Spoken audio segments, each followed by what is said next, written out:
दूसरा प्रश्न, मैं तो विवाह में फंसकर नर्क भोग रहा हूं, आप विवाह से कैसे बच गए?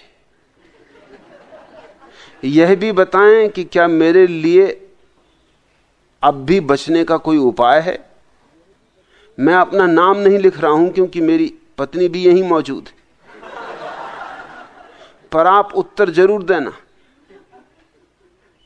थोड़ा लिखा ज्यादा समझना।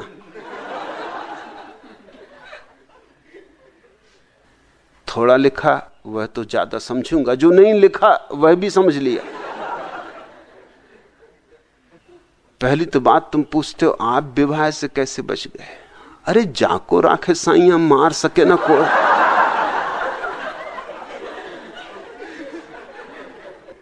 और तुम पूछ रहे हो मैं विवाह में फंस के नर्क भोग रहा हूं। नहीं, तुमको नर्क भोगना होगा इसलिए विवाह में फंसे होगे। उल्टी बातें ना करो, शीर्षासन ना करो।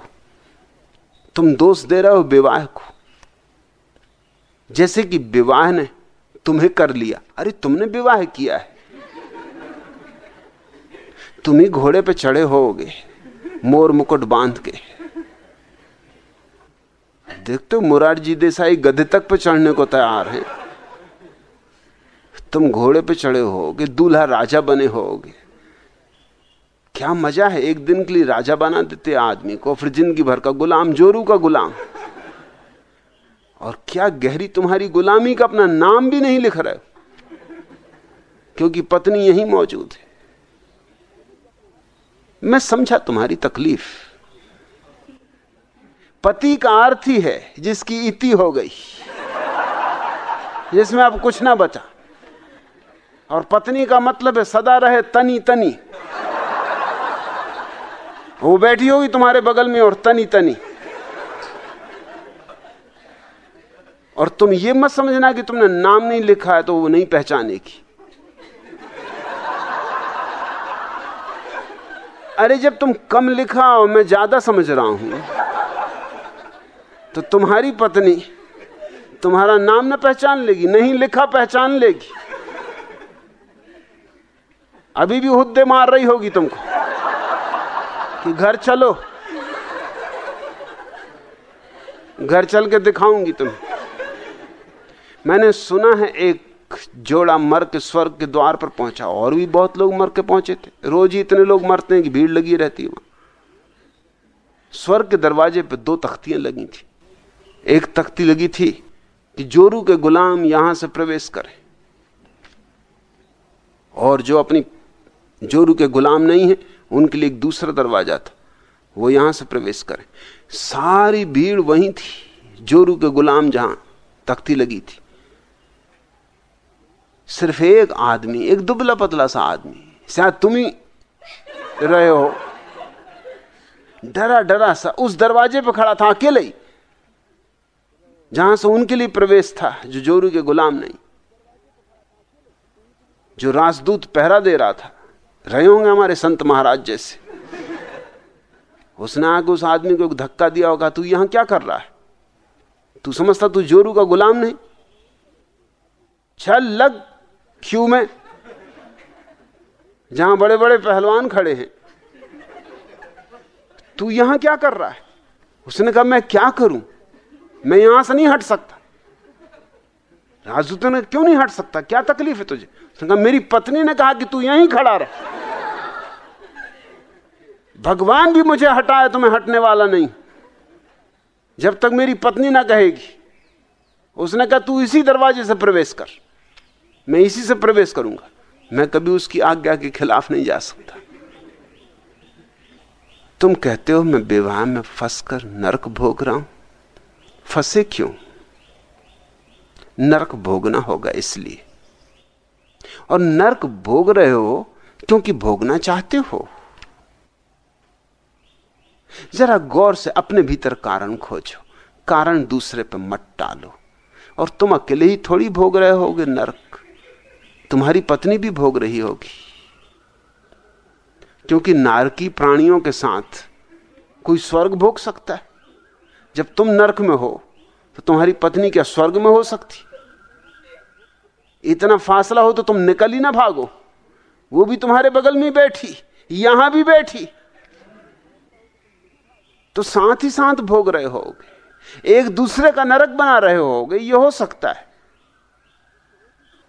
नहीं तो किसी भी क्षण नरक के बाहर हुआ जा सकता है, कोई रोकने वाला नहीं। क्या बेचारी पत्नी की हैसियत हो सकती है?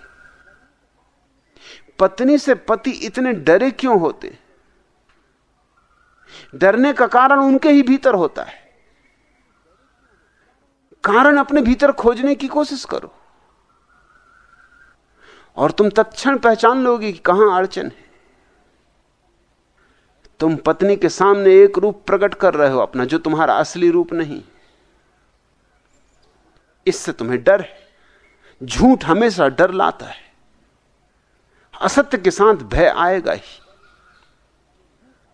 सेठ चंदूलाल एक रात सपने में जोर से बोल गए, कमला, प्यारी कमला। और पत्नी का नाम है निर्मला। और पत्नियां तो नींद में भी सोती नहीं, ध्यान तो रखती हैं कि पति क्या सपना देख रहा है। सपने में पता नहीं कुछ गड़बड़ कर रहा हो। कमला, ये कमला कौन? उसने उसी वक्त हिलाया चंदूलाल को कि कौन है ये कमला, ये कलमुही कौन है? नींद में थे, एकदम घबरा भी गए कि अचानक कमला का मामला कहां से आ गया। उन्हें तो पता ही नहीं कि सपने में क्या बर्रा रहे थे। उसने कहा, मैं कुछ समझा नहीं, कि जरा मुझे हाथ मुंह तो धो लेने, तो बात क्या है, कौन कमला? उसने कहा, अभी तुमने नींद में 2 दफे कहा कमला कमला। तब तक उन्होंने अपना हिसाब बिठा लिया था। उन्होंने कहा, अरे वो कुछ भी नहीं, एक घोड़ी का नाम है, रेस कोर्स की एक घोड़ी का नाम कमला, उस पर मैंने दांव लगाया है, उसकी याद आ गई होगी। मगर यूं कोई पत्नी को धोखा तो दे नहीं सकता। दोपहर को जब सेठ चंदूलाल दुकान पे बैठे थे, पत्नी का फोन आया कि घर आ जाओ जल्दी, क्योंकि वो घोड़ी तुमसे मिलने आई। और ऐसी घोड़ी मैंने पहले नहीं देखी, बिल्कुल स्त्री जैसी मालूम होती। कहां तक बचोगे? जहां झूठ बोले, जहां असत्य किया, वहां भय आया। सत्य हो तो भय नहीं, सत्य अभय लाता है। तुम भयभीत हो अपनी पत्नी से इतने ज्यादा कि नाम नहीं लिख सकते। ये तो हद हो गई। अरे कच्छ केसरी, अचल गच्छाधिपति, जोरू के गुलाम सूरीश्वर महाराज, कुछ तो अपने को समादर दो, कुछ तो अपनी आत्म प्रतिष्ठा रखो। ऐसे क्या बिल्कुल भीगी बिल्ली बने हो? कारण खोजो, कितना भय क्या है, क्यों इतने डरे हुए हो? सेठ चंदूलाल के बेटे ने पूछा, पापा यह बकरा मियां मियां क्यों करता है? चंदूलाल ने कहा, बेटा इसे कसाईयों ने पकड़ लिया है, 2-4 घड़ी का मेहमान है यह, इसको झटका देकर मारकर इसका मांस बाजार में बेचा जाएगा। बेटा बोला, बस इतनी सी बात के पीछे मियां मियां कर रहा है? अरे मैं तो समझा कि लोग इसका विवाह करने ले जा रहे हैं।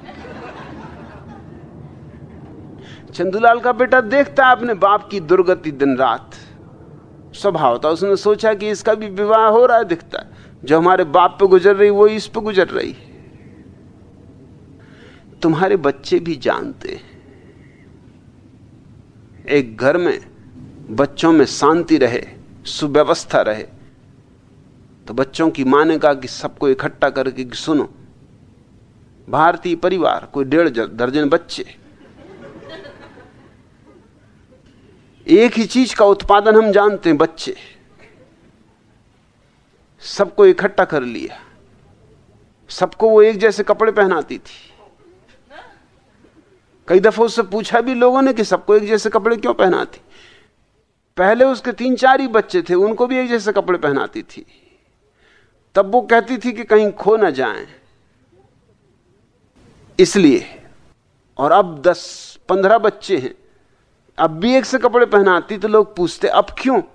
तो वो कहती कि इनमें कोई दूसरा आके ना मिल जाए, नहीं तो पता ही नहीं चलेगा, महीने 2 महीने तो पता ही नहीं चलेगा, इतनी भीड़ भड़क्का है। तो घर की तुम हालत समझ सकते हो। सबको इकट्ठा करके उसने कहा कि अब मैंने एक नियम बनाया है कि हर सप्ताह पुरस्कार बांटा जाएगा, जो सबसे ज्यादा आज्ञाकारी होगा उसको पुरस्कार मिलेगा। सब बच्चों ने कहा कि हमें इसमें कोई रस नहीं। उसने कहा क्यों? उसने कहा, बच्चों ने कहा कि हमें मालूम है पुरस्कार किसको मिलेगा, पिताजी को मिलेगा। आज्ञाकारी होना, ये हमेशा पुरस्कार पिताजी को जाएगा, इसलिए हमें इसमें कोई रस नहीं। क्यों इतने तुम डरे हुए हो? इतना भय का क्या कारण है? आखिर पत्नी कोई जंगली जानवर तो नहीं है। कारण तुम्हारे भीतर होंगे। तुम पत्नी के सामने सरलता से अपनी प्रामाणिकता की उद्घोषणा करो। तुम जैसे हो वैसे ही खोल के अपने को रख दो, एक दफा झंझट होगी। तुम आज यहां आके भी अपना नाम नहीं लिख रहे हो, और पत्नी तो पता लगा लेगी। उसे तो पता लगी गया होगा कि कौन सज्जन है ये। एक जैसी सैकड़ों भैंसों में से तूने अपनी भैंस को कैसे पहचान लिया? जज ने एक फरियादी महिला से पूछा। उसकी भैंस खो गई थी और उसने सैकड़ों भैंसों में से अपनी भैंस को खोज लिया। वो महिला बोली, इसमें कौन सी बड़ी बात है मालिक? अरे आपकी कचहरी में सैकड़ों काले कोट पहने हुए वकील खड़े, भैंसों जैसे ही लगते, लेकिन मैं अपने वकील को फिर भी पहचान ही रही हूं या नहीं? इसी तरह अपनी भैंस को मैंने पहचान लिया। तुम्हारी पत्नी तुम्हें पहचानती होगी। अरे अपनी भैंस को कौन नहीं पहचानता? तुम नाम लिख ही देते तो कम से कम ईमानदारी शुरू तो होती। यहीं से ईमानदारी शुरू करो, और नहीं तो बात तो पकड़ी जाएगी। अब तुम चोरी छुपे घर जाओगे, अब तुम डरते हुए कपते हुए घर जाओगे। यही भय का कारण है। हमेशा प्रामाणिक होने से भय के कारण विनष्ट हो जाते, और जब तुम भयभीत रहोगे तो देर अबेर पकड़े जाओगे, और तब तक बात और बिगड़ जाती। स्विमिंग पूल में तैर रहे सेठ चंदूलाल की भेंट एक सुंदरी से कराई गई।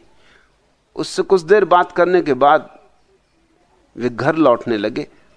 तब उस सुंदरी से कहा कि भाई एक बात का ख्याल रखना, इस मुलाकात की कहीं चर्चा मत करना। करीब 1 माह बाद किसी पार्टी में सेठ चंदूलाल अपनी पत्नी के साथ गए तो वही सुंदरी फिर मिल गई। उसने 2-1 मिनट चंदूलाल की ओर गौर से देखा, फिर नमस्कार करके बोली, क्षमा कीजिएगा, आज आप कपड़े पहने हैं इसलिए पहचानने में थोड़ा समय लग गया। अब फंसे, अब बुरी तरह फंसे। ठीक है, देखा होगा स्विमिंग पूल पर नहाते हुए लंगोटी लगाए हुए। अब किसी को लंगोटी लगा देखो, फिर कपड़ों में देखो तो बहुत फर्क पड़ ही जाता है। जैसे महावीर स्वामी तुम्हें मिल जाएं पैंट कोट टाई पहने हुए, तो मैं नहीं सोचता एक भी जैन मुनि पहचान पाएगा। सिर्फ मैं पहचान सकूंगा, बाकी कोई नहीं पहचान पाएगा। अब जिनको नंग धड़ंग देखा, अब उनको कैसे पहचानोगे पैंट कोट टाई पहने हुए? मगर फंस गए, अब बुरी तरह फंसे, अब बचाव भी ना रहा।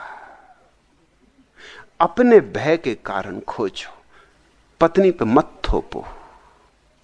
पत्नी का क्या कसूर है? तुम डरते हो इसलिए डरवाती है। एक दफा अपने सब मुखौटे अलग कर दो। अरे बहुत होगा तो बेलन चलाएगी तो वैसे ही चलाती। एक दफा जो होना हो जाए, लेकिन एक दफा अपने सारे ताश के पत्ते सीधे करके रख दो। मगर एक बार निपटारा कर लो, कह दो कि मैं ऐसा आदमी हूं, ये मेरी स्थिति है। अंगीकार हो तो ठीक, ना अंगीकार हो तो ठीक। और मेरी अपनी समझिए, लाखों स्त्रियों का अध्ययन करने के बाद मैं ये कह रहा हूं, मेरी अपनी समझ ये कि स्त्रियां अगर उनको धोखा ना दिया जाए तो पुरुषों से बहुत ज्यादा प्रेमपूर्ण है, मगर जो उन्हें धोखा दे रहा हो उसके प्रति उनकी कठोरता गहन हो जाती। स्त्रियां बदला ले रही सदियों का तुमसे। सदियों से आदमी ने स्त्रियों को इस तरह सताया है और कोई उपाय भी नहीं छोड़ा तुमने। सब द्वार दरवाजे बंद कर दिए, उनके लिए कोई स्वतंत्रता नहीं छोड़ी, उनके लिए जीवन का कोई आयाम नहीं छोड़ा। तुम उन्हें कहीं अकेला जाने ना दोगे, किसी से मिलने ना दोगे, किसी से मैत्री ना बनाने दोगे, उनके जीवन में किसी रुचि का विकास ना होने दोगे। उनको सब तरह से घर में बंद कर दिया है। अगर उनका क्रोध उबल आता हो और फिर तुम ही मिलते हो और तो कोई है भी नहीं, तो किस पे अपना क्रोध फेंके? तुम ही हो जिम्मेवार उनकी गुलामी के। उनको स्वतंत्रता दो। अपनी पत्नी को तुम वस्तु मत समझो, क्योंकि तुम जिस पत्नी को वस्तु समझोगे वो भी तुम्हें रास्ते पर लगाएगी, वो भी तुम्हें वस्तु बना के बताएगी। कोई भी व्यक्ति, चाहे स्त्री हो चाहे पुरुष, परतंत्र नहीं होना चाहता है, लेकिन पुरुषों ने स्त्रियों को तो परतंत्र बना लिया और खुद चाहते हैं कि स्वतंत्र बने रहें। यह असंभव, यह सौदा नहीं हो सकता। इसका दुष्परिणाम हुआ है। यहां मेरे आश्रम में तो कोई पुरुष सन्यासी किसी स्त्री से डरा हुआ नहीं है। कोई कारण नहीं, कोई वजह नहीं है। चीजें साफ सुथरी हैं और चीजें साफ सुथरी होनी चाहिए। प्रामाणिक जीवन की यही तो शुरुआत है। तो किसी दिन शायद तुम परम सत्य को भी उपलब्ध हो सको। अगर तुम जीवन के इन छोटे छोटे मामलों में भी असत्य हो तो आशा ही छोड़ दो सत्य की।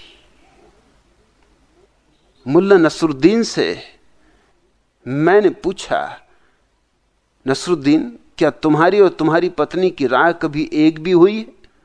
नसरुद्दीन ने कहा, केवल जीवन में एक बार। जब हमारे घर में आग लगी थी तब हम दोनों ने एक ही साथ आगे के दरवाजे से निकलने की सोची थी। पत्नी के साथ थोड़ी मैत्री बनाओ। लेकिन मैं नहीं देखता किसी पति की अपनी पत्नी से मैत्री हो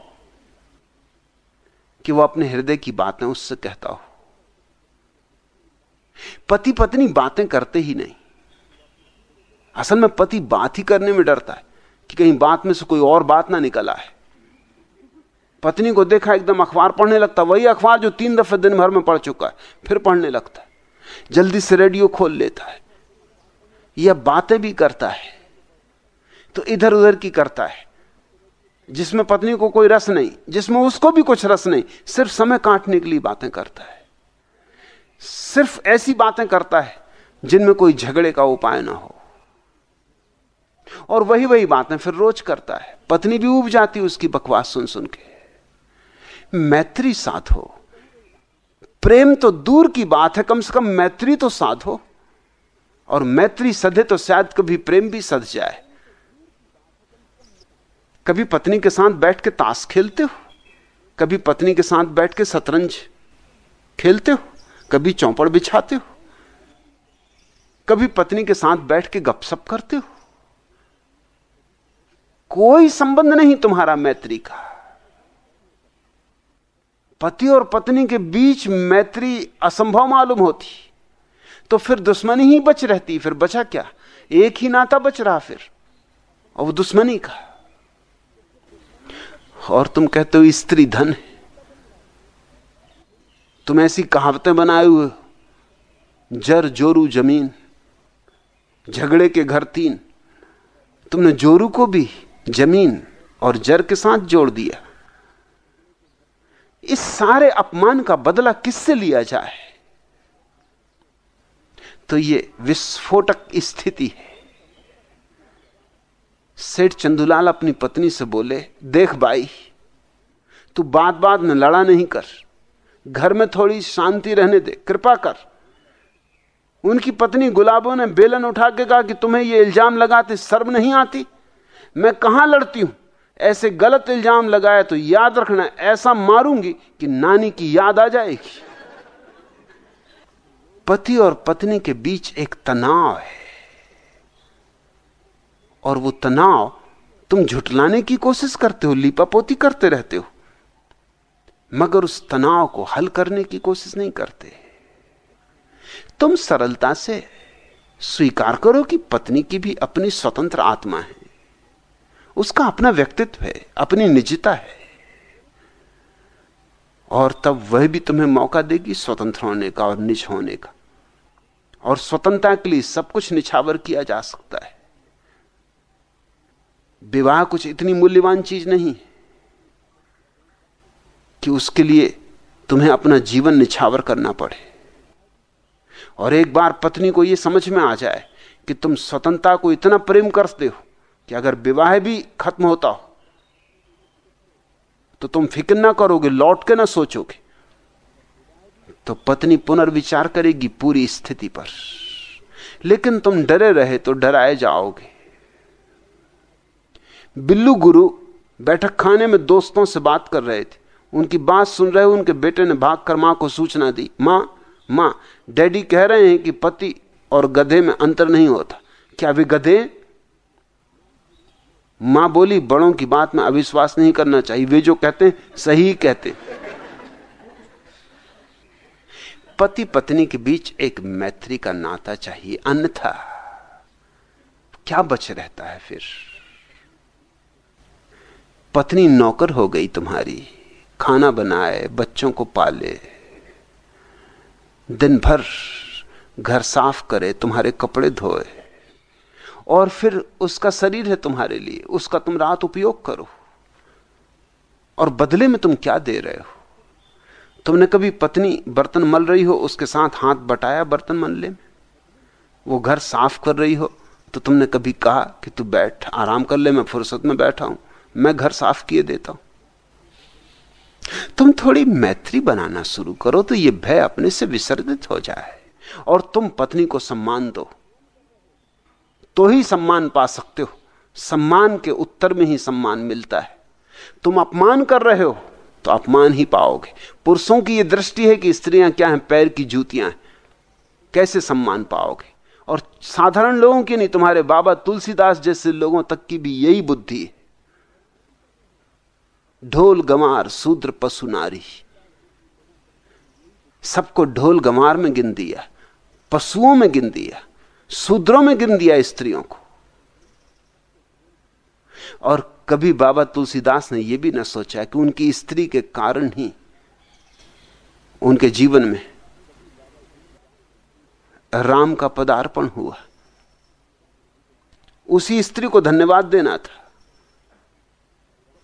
उसको धन्यवाद तो कभी नहीं दिया, गाली दी, जैसे बदला लिया। खुद तो कामी और अंधे थे, और इतने अंधे कि पत्नी गई थी मायके तो भरी बरसात की रात में चोरी से पहुंच गए, नदी पार कर लिए, एक मुर्दे को पकड़ के ये सोच के कि लकड़ी का कोई बड़ा भारी झाड़ बहा जा रहा है। ऐसे अंधे रहे होंगे, वासना सदा अंधी होती। फिर घर के पीछे से गए, बाहर से तो जाने का उपाय न था। क्या कहते पत्नी के मां बाप कि अभी 2 दिन तो उससे आए नहीं हुए और तुम चले आए, और आधी रात, ये कोई वक्त है आने का? कोई खबर भी न की। तो घर के पीछे से, बरसात के दिन थे, एक सांप लटक रहा था छज्जे से, उसको पकड़ के चढ़ गए। वासना तो बिल्कुल अंधी, वो समझे कि रस्सी लटक रही, होश ही कहां था। पत्नी ने जब ये सब देखा, ऊपर जब पहुंचे तो उसने कहा कि ये तुम क्या करते हो? अगर इतना प्रेम तुम्हारे मन में परमात्मा के प्रति होता तो तुम परमात्मा को पा लेते। और ये अंधापन, ये मोह से आविष्ट दशा सुंदर तो नहीं। इसी चोट को खा के तुलसीदास के जीवन में परिवर्तन आया। धन्यवाद देना था, रामचरितमानस को इसी स्त्री को समर्पित करना था, मगर समर्पण की तो बात दूर, स्त्रियों की गिनती शूद्रों में, ढोल में, गमारों में। और ढोल को क्यों जोड़ दिया इसमें? इसलिए जोड़ दिया कि ढोल को मारो तो ही बजता है। ये सब ताड़न के अधिकारी, इनका एक ही अधिकार है कि इनको सताओ तो ही, जैसे ढोल बजता है मारने से, ऐसे ही स्त्री के जीवन में तुम्हारे प्रति आदर होगा। अगर सताओगे तो सम्मान होगा। यह तो बिल्कुल ही मूढ़तापूर्ण बात है। स्त्री को सम्मान दो, आदर दो। तुमने बहुत अपमान किया है, तुमने ही नहीं, तुम्हारे तथाकथित महात्माओं ने बहुत अपमान किया है। स्त्री को नरक का द्वार कहा है। स्त्री की जितनी गर्हित आलोचना हो सकती है की है। स्वभावतः ये सब स्त्री के भीतर इकट्ठा हो गया है। ये उस जगह आ गया है जहां विस्फोट होता है। और अगर हमें एक बेहतर मनुष्य जाति को जन्म देना हो तो इस कूड़े कचरे को साफ कर देना चाहिए। स्त्री को सम्मान दो, वो तुम्हारी कोई गुलाम नहीं है। अगर तुमने उसे गुलाम बनाया तो वो तुम्हें गुलाम बना के रहेगी, और तुमने अगर उसे भी स्वतंत्रता दी तो तुम्हें भी स्वतंत्रता मिल सकती है। लेकिन अच्छा हुआ यहां आ गए, शायद कुछ हो जाए। मेरी बातों को धैर्यपूर्वक समझने की कोशिश करना, और पहला काम तो यह करना, जाके पत्नी को कह देना कि मैंने ही प्रश्न पूछा था। इसी से शुरुआत होगी। साफ उससे कह देना कि मैंने ही प्रश्न पूछा था और ये मेरी ही भ्रांतियां और मेरे ही भय आधारभूत है। अपने हृदय को खोल के रख देना निष्कपट।